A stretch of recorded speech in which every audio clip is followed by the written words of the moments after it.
children, welcome back to our class. Wish you all a very happy day. And in this class, we are going to learn our next portion for grammar. Okay, what is it?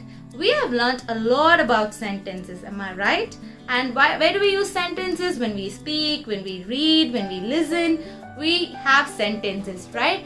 So, in that sentence, we have learnt kinds of sentence, punctuations used in a sentence, yes. So today what we are going to learn is, we are going to learn something very important, the parts of sentence. We don't know that sentences have parts, right? So that is what we are going to learn. What are the parts of sentence? We have subject and predicate, which are the parts of sentence. So that is what we are going to see in this video. So children, in this video we are going to learn about subject and the predicate, the two important parts of a sentence. A complete sentence is made up of two parts, subject and predicate. Okay, the subject is the naming part and the predicate is the telling part. Subject is very important and predicate is also important. Let's learn a little more about how subject and predicate makes a complete sentence. Okay? So subject is nothing but is the first part, which is the naming part, okay, which has the names basically. It tells who or what the sentence is about. It has pronouns, proper nouns or nouns. Okay, Luke played soccer. In this, who is the subject or which is the noun?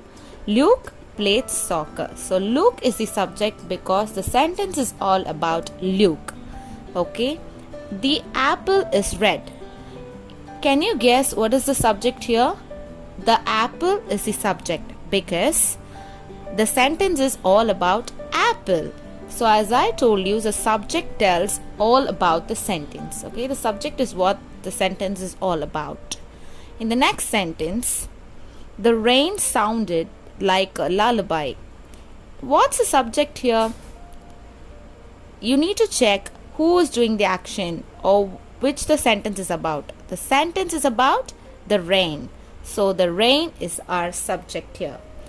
Now that we covered the first part of the subject, naming part, now we are going on to the predicate, which is the telling part.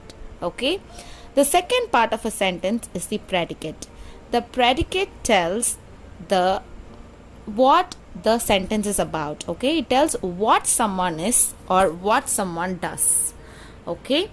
So first we have to look in the sentence. Mr. Bart lost his hat. Which part shows what does Mr. Bart do? The next part, that he lost his hat, right? Lost his hat is the predicate of the sentence. Can you guess what is the predicate here? A bee buzzed around me. In this sentence, can you check what the action is done by bee?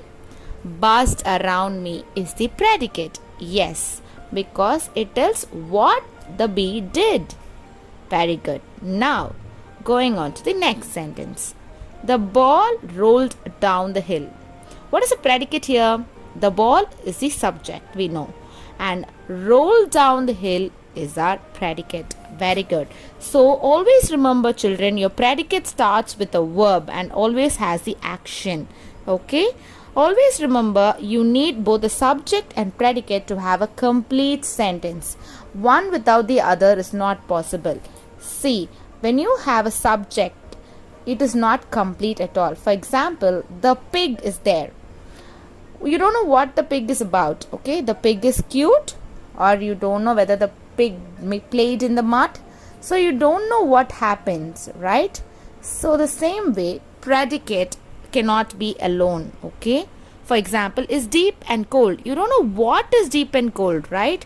You don't know whether it is a ocean or whether it is a eye they are talking about. So you basically don't know what they are talking about. So definitely you need both subject and predicate to make a complete sentence.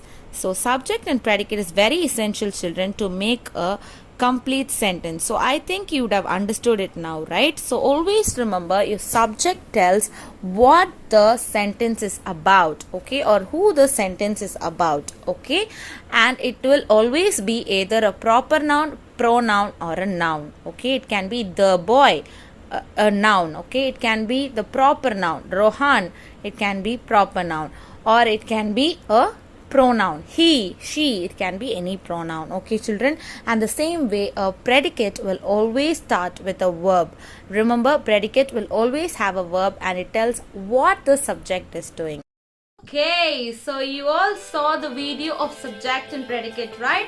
I think you would have all understood what is a subject and what is a predicate and how are they used in the sentence. Am I right? Yes. Very good, children. Meet you back in the next video. Bye-bye. Take care. Be safe. Stay at home. Bye.